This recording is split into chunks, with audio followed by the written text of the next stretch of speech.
Olá, seja bem-vindo, seja bem-vinda ao CDF Concurso. Sou o professor Rodolfo Menezes, das disciplinas de Direito Penal, Legislação Penal Especial e Processo Penal. Neste vídeo, você verá 3 questões que fazem parte do simulado para a Polícia Civil do Paraná. Não esqueça de, ao final, dar um joinha e inscrever no nosso canal no YouTube do CDF Concurso, tá certo? Então vamos começar lendo o enunciado da primeira questão. Então vamos lá. Segundo esclareceu o mentor da expressão criminalidade do colarinho branco, as teorias sobre o crime falharam porque pretenderam explicá-lo a partir da pobreza ou das doenças mentais, quando, na verdade, o crime está disseminado em todas as camadas sociais e é praticado por todos os tipos de profissionais, desde os autônomos, empresários, políticos e servidores públicos. Entretanto, no que se refere aos crimes praticados contra a administração pública, existe um caso, ao menos previsto no Código Penal, que não é decorrência de vontade de realizar o tipo penal. Assinale a alternativa que apresenta um exemplo de tipo culposo praticado por servidor público contra a administração pública. Então, observamos as alternativas. Alternativa A, prevaricação culposa, corrupção passiva culposa, concussão culposa, peculato culposo, destruição de documento por ato culposo.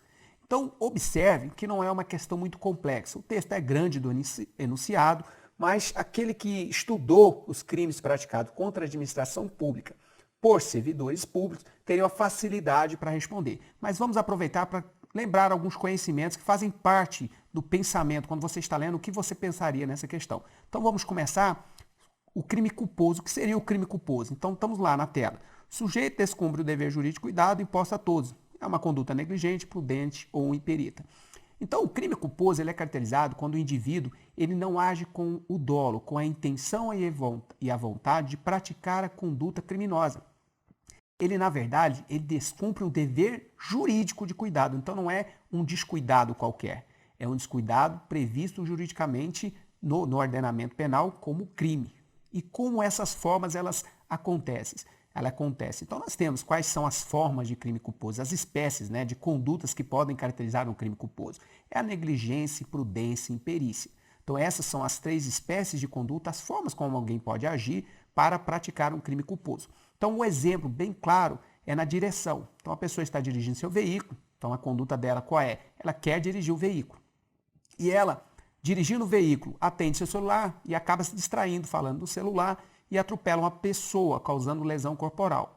Então, nós percebemos no que foi narrado que ela não tinha a intenção e a vontade de provocar uma lesão corporal naquele pedestre que transitava em via pública. Mas ela, com sua negligência, dirigir um veículo automotor falando ao celular, ela deixou de cumprir o dever jurídico cuidado. E com isso ela pratica uma conduta culposa, e aí nós temos o crime de lesão corporal culposa. Um outro dado muito importante que faz parte do entendimento da questão é que toda conduta prevista no Código Penal, em regra, é uma conduta dolosa. Então nós temos lá o homicídio, matar alguém, artigo 121, é o quê? Uma conduta dolosa. Para que exista uma conduta culposa no Código, isso tem que estar expresso. Então nós temos lá no artigo 121, parágrafo 3º, que diz praticar homicídio se a conduta for culposa. Então seria o homicídio culposo. Então, veja bem, é expresso. Só existirá uma conduta culposa se estiver expressamente previsto de penal. Vamos olhar na tela. Então, nós temos lá. Agora, para os crimes contra a administração, então, observe, nos crimes contra a administração pública praticado por servidores públicos, vai seguir esta regra. Qual é a regra? Todas as condutas lá previstas são crimes dolosos. E nós temos, sim, uma figura prevista. E qual é essa figura? Está previsto no artigo 312, parágrafo 2º, que é o peculato culposo. Então, olhe na tela. Se o funcionário público concorre culposamente para o crime de outrem. Então, está lá. O sujeito ativo concorre culposamente para a prática de crime por outrem. E a maioria da doutrina entende que este outro crime praticado dolosamente, ele deve ser também um crime contra a administração pública. E tem uma parte dessa corrente que diz que deveria ser um peculato. Então, veja bem, este autor do peculato culposo, ele concorre culposamente, ou seja, a conduta dele, negligente, imprudente ou imperita, acaba facilitando, acaba concorrendo para que outra pessoa pratique um crime contra a administração pública, contra a administração pública, só que esta outra pessoa estará cometendo um crime doloso. Então há uma concorrência, é o quê? Uma concorrência culposa em um crime doloso, tá certo? Vamos olhar na tela. Então a norma ela coíbe o comportamento negligente do funcionário público, capaz de criar condições favoráveis que facilitem a prática dolosa de crime por outrem. Então vamos prestar atenção. Neste caso, nós temos como exemplo um responsável de um almoxarifado, que tem que todos os dias que tranca, ele tem como dever funcional dele de trancar a porta para evitar que qualquer bem seja subtraído. E numa sexta-feira, na hora que ele termina o seu expediente, com muita pressa para ir para o happy hour, ele esquece de trancar essa porta. E lá existem 10 notebooks que deveriam ser distribuídos. E ele vai para sua casa deixando aquela porta destrancada. E esse é o fulano, digamos assim. Então o fulano ele é o responsável do almoxarifado e culposamente, agindo negligentemente, deixa de trancar a porta. E o Beltrano, outro funcionário público que tem acesso às instalações daquele setor, ele planeja no sábado ir até o setor, porque ele tem o crachá, então ele tem a facilidade de entrar naquela repartição pública, por causa do crachá, de servidor público, e ele tem a intenção de subtrair bens da administração pública. Então ele entra, ao perceber, quando está dentro da repartição, ele percebendo que o almoxarifado está aberto, ele subtrai 5 notebooks que estavam lá guardados. Então, neste caso aí, o Beltrano acaba cometendo um peculato doloso, enquanto o fulano, que agiu negligentemente, deixando de tomar as medidas que eram dever dele, funcional, ele concorre culposamente para a conduta. Então, neste caso, nós vemos que há fulano, ele concorre culposamente para que o Beltrano, ele pratique o peculato doloso. Certo? Então, essa é a caracterização do artigo 312, parágrafo 2º do Código Penal, que é chamado de peculato culposo. Vamos seguir. Então, nós vemos nas alternativas que a letra D seria a resposta peculato culposo. Não era uma questão tão difícil, mas é importante você perceber o tanto de raciocínio que você deve fazer para concluir qual é, mesmo que você não soubesse ali exatamente qual conduta estava previsto no tipo penal. Então você tinha que ir lembrando ali dos crimes com a administração pública, lembrando o que é um crime culposo, e assim você solucionaria a questão, certo? Vamos agora para a próxima questão. Questão 2. Sobre a excludência de ilicitude prevista no Código Penal, é correto afirmar: A. Quem exerce função de guarda ou vigilância privada não pode alegar legítima defesa. Letra B. Quem tem o dever legal de enfrentar o perigo não pode alegar estado de necessidade. Letra C. O excesso culposo não é punível no exercício regular de direito. Letra D. Não é possível alegar legítima defesa se houver alternativa mais cômoda, como dos dissensos. O vigilante que repele injusta agressão, atual ou iminente, age em estrito cumprimento do dever legal. Então essa é a letra E. Então vamos olhar cada uma delas. Então vamos pela primeira. Quem exerce função de guarda ou vigilância privada não pode alegar legítima defesa. Então, veja bem, o artigo 25 do Código Penal, ele traz os requisitos para a legítima defesa. Ela não exclui ninguém está excluído de poder agir em legítima defesa. É um direito que todas as pessoas têm. Então, se alguém sofre uma injusta agressão, ela pode repelir essa injusta agressão agindo moderadamente. Então, existem os requisitos específicos para a legítima defesa. E ela serve para todas as pessoas, em todas as situações. Não há exclusão, porque ela visa exatamente a pessoa proteger um direito próprio ou de outrem.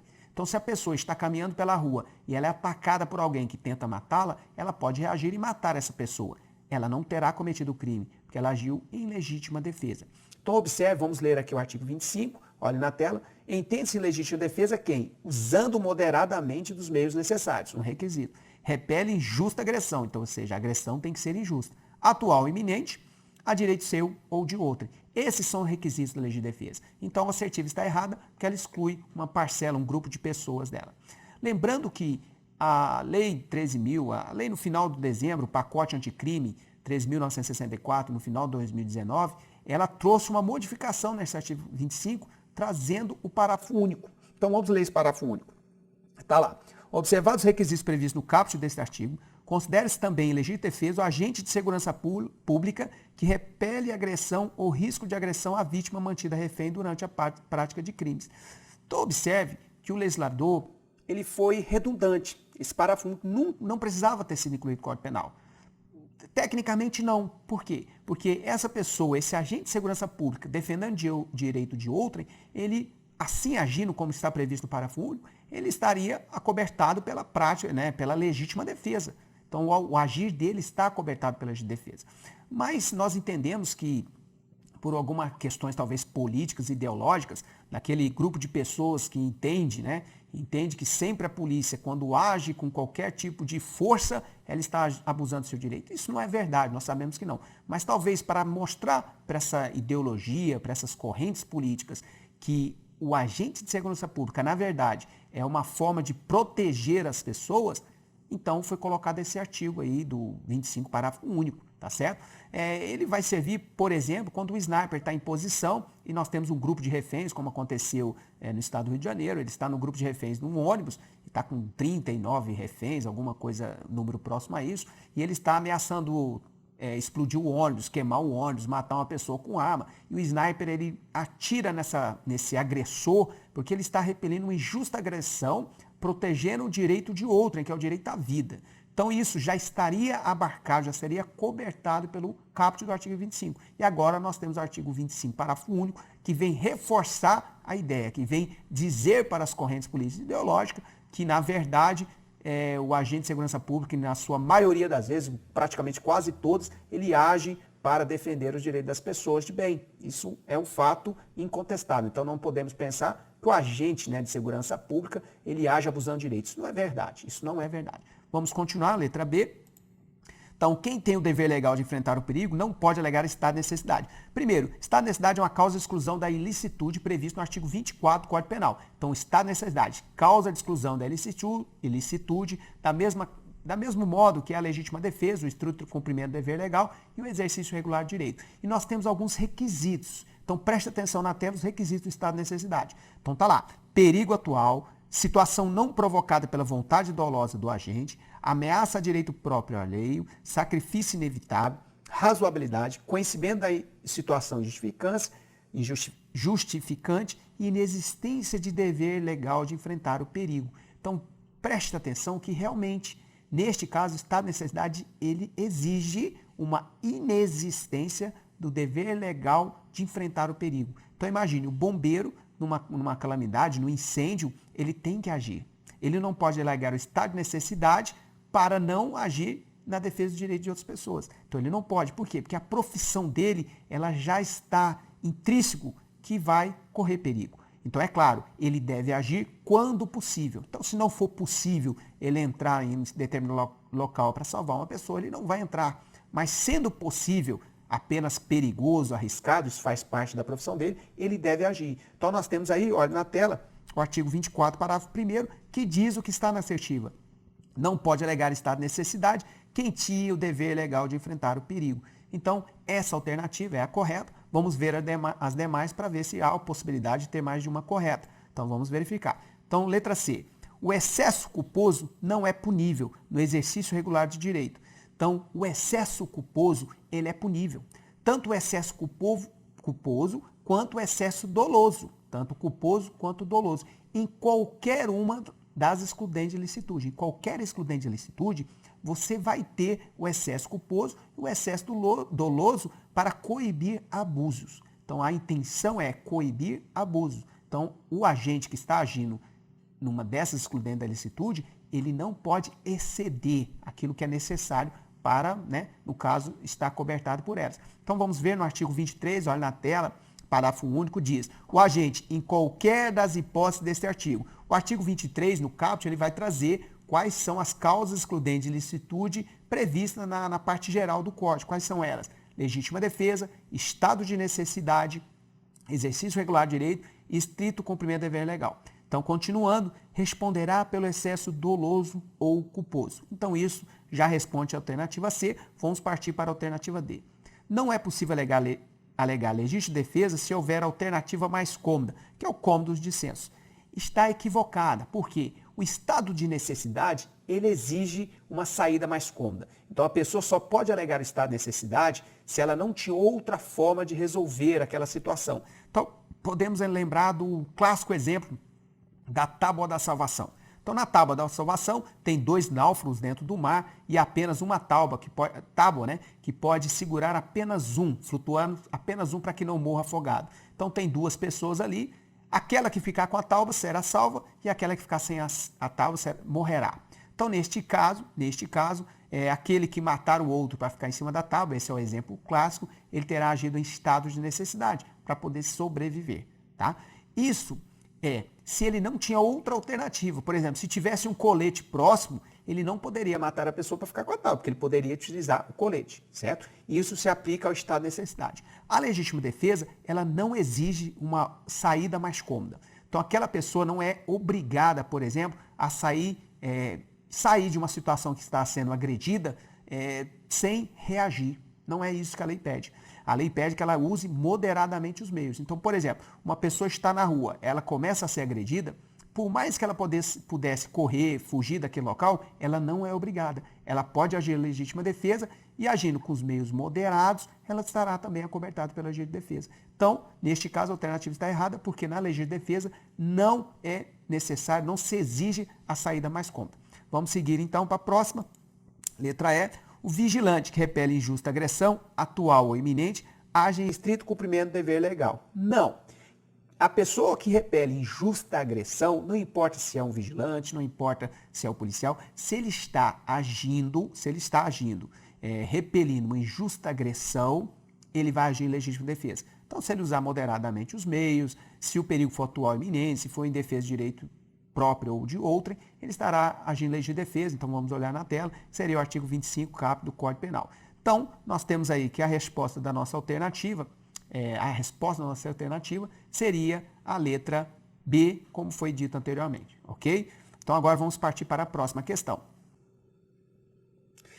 Então, questão 3. No direito penal, imputável é aquela pessoa a quem é possível atribuir um fato punível.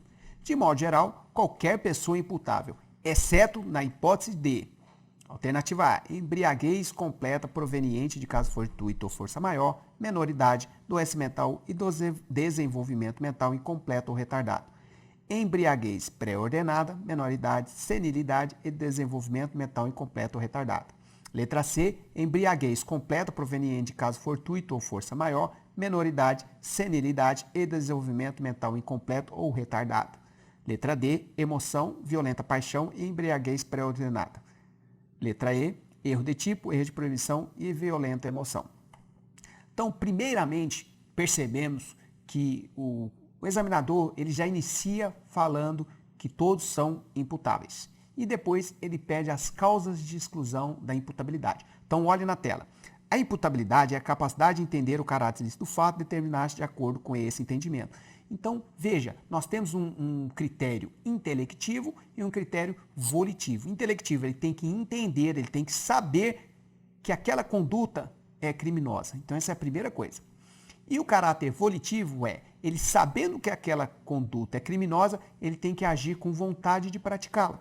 Então, é isso. A imputabilidade pede dois critérios, são intelectivo e volitivo, entender o caráter ilícito do fato e determinar-se de acordo com esse entendimento. Isso é imputabilidade. E todas as pessoas, inicialmente, é a regra, todas as pessoas são imputáveis. Todas. Aí nós temos as causas de exclusão de culpabilidade, que é o que o examinador pede. Então vamos seguir. Regra, o agente é imputável, a não ser que ocorra uma causa excludente da imputabilidade. Então, logo, o aplicador do direito, além de saber o que é ser imputável, saber que a regra é todos serem imputáveis, ele tem que saber das regras da inimputabilidade ou da semi-imputabilidade, certo? No caso, o examinador ele quer as regras, as causas de exclusão da imputabilidade. Então, podemos começar claramente pela menoridade. Então, o artigo 27 do Código Penal diz: os menores de 18 anos são inimputáveis. Então, por exemplo, se um adolescente de 17 anos corta a cabeça de alguma pessoa, você não vai poder, tecnicamente, o aplicador de direito, tecnicamente não vai falar que ele cometeu um homicídio. Vai falar que ele cometeu um fato análogo a homicídio. Então, neste caso, ele não cometeu crime, certo? É isso, porque o inimputável, ele não comete crime. Então, vamos acompanhar na tela. Nós temos no artigo 26 também a doença mental, desenvolvimento mental incompleto ou retardado. A embriaguez completa proveniente de caso fortuito ou força maior, que no artigo 28, parágrafo 1º do Código Penal. Então, primeiramente, doença mental, desenvolvimento mental incompleto ou retardado é aquele que vai causar a pessoa não tem a capacidade de entendimento do caráter ilícito do fato, ou tendo esse entendimento, ela não tem condição de determinar-se de acordo com esse entendimento. Então, veja bem, tem que sempre aplicar o critério intelectivo e o volitivo. O primeiro, pela idade, não. O primeiro é um critério etário. Menor de 18 não comete. Nesse segundo, nós já temos que verificar o entendimento e a vontade. E na embriaguez completa proveniente de caso fortuito ou força maior, é uma exceção prevista no artigo 28, parágrafo 1º, que vai dizer um caso específico de embriaguez. É aquele primeiro, que ela tem que ser completa. Ela não pode ser mais ou menos, ela tem que ser completa. A pessoa tem que estar totalmente embriagada. E a causa da embriaguez tem que ser o quê? Caso fortuito ou força maior. Nós temos o exemplo clássico daquela pessoa que está cuidando daqueles grandes barris de cachaça, né? Podemos falar aí de Pirassununga, está lá, na cidade. Então a pessoa está passeando por ali, ou está verificando, né, o estado daquelas bebidas e cai lá dentro. Então, se afogando e tentando sair lá de dentro, ela acaba engolindo a cachaça. Quando ela consegue sair, ela está totalmente embriagada e aí alguém vai falar com ela e ela acaba agredindo essa pessoa, cometendo lesão corporal. Neste caso, nós poderíamos tratar ela como inimputável. É claro que isso tudo faz parte de um grande processo penal, mas se ela for considerada que foi uma embriaguez completa, por caso fortuito ou força maior, ela não responderia pelo crime. Podemos também imaginar uma pessoa tomando remédio que ela não tem na bula os efeitos colaterais. Que se ela tomar um copo de cerveja, ela ficaria totalmente embriagada, de acordo com a reação que provocaria com esse medicamento. Só que não tem na bula, ela não sabe, e ela acaba tomando este copo de cerveja, tinha tomado uma pílula dessa de remédio que ela precisa, e acaba ficando completamente embriagada. Aí podemos também considerar que foi caso fortuito ou força maior. Então, seriam os casos aí previstos. Vamos continuar agora e verificar nas alternativas. Nessas, nós temos aqui embriaguez completa proveniente de caso fortuito ou força maior, certa. Menoridade, certa. Doença mental e desenvolvimento mental incompleto ou retardado. Então, nós já percebemos que a letra A, ela responde à assertiva. Ela responde. Por quê? Porque ela tem aí as três que nós apresentamos agora mesmo, no slide anterior, para que você compreendesse os casos de causas de exclusão da imputabilidade ou as causas de inimputabilidade. Vamos continuar agora e ver as outras. Então, vamos ver a letra B. Embriaguez pré-ordenada. Na verdade, a embriaguez pré-ordenada, ela é uma causa agravante. Então, ela é uma causa agravante da pena. Porque se a pessoa é aquela que consome, por exemplo, bebida alcoólica para dar mais coragem para cometer o crime. Então, neste caso, é uma causa agravante. Senilidade. Então, a idade da pessoa, né, a avançada idade, por si só, a avançada idade, ela não caracteriza um caso de inimputabilidade. Na verdade, ela pode sim trazer com ela algumas doenças mentais, e aí sim, pelo artigo 26, poderia ser imputável, mas não por um critério etário de idade avançada, tá bom? Outro que nós podemos ver é emoção, violenta paixão e embriaguez pré-ordenada. Pelo contrário, emoção e paixão são causa expressamente prevista, que está dizendo no artigo 28. Não se exclui a punibilidade no caso de emoção e paixão. Imagine só, se a pessoa matasse por amor, e seria excluída a imputabilidade. Não, ninguém mata por amor, né? Quem mata, mata por ódio, não se mata por amor. Aquilo que se ama não mata. Então, a regra está bem condizente com a realidade. Vamos continuar. Erro de tipo, erro de proibição e violenta emoção. Então, erro de tipo e erro de proibição, eles são causas diferentes. O erro de tipo é a causa de exclusão da tipicidade, o erro de proibição pode excluir tanto a culpabilidade, como pode excluir também, nós temos aí a exclusão da ilicitude, né? Dependendo da teoria que nós adotamos. Então é isso, nós ficamos só com o erro do tipo, para não entrar muito aí em pauta de discussão de matérias, de temas, né, que não são aqui tratados nesse simulado. O erro de tipo já excluiria completamente essa assertiva, para ficar bem tranquilo. E também nós temos aí violenta emoção também, que poderia ser uma causa de diminuição, causa de homicídio privilegiado. Lá tem sim no artigo 121, parágrafo 1º, a violenta emoção como um dos requisitos para a aplicação do homicídio privilegiado, mas que não é aquilo que foi pedido. Então aqui nós fechamos essas três questões, elas fazem parte do estudo que você deve fazer para a Polícia Civil do Paraná. Não esqueça de curtir ao final o nosso vídeo e também de inscrever-se no nosso canal do CDF Concurso para ver outros simulados, para ver aulas gratuitas, para poder conhecer o nosso material, nossos professores que são de alta qualidade. Então um abraço para você e até o próximo vídeo.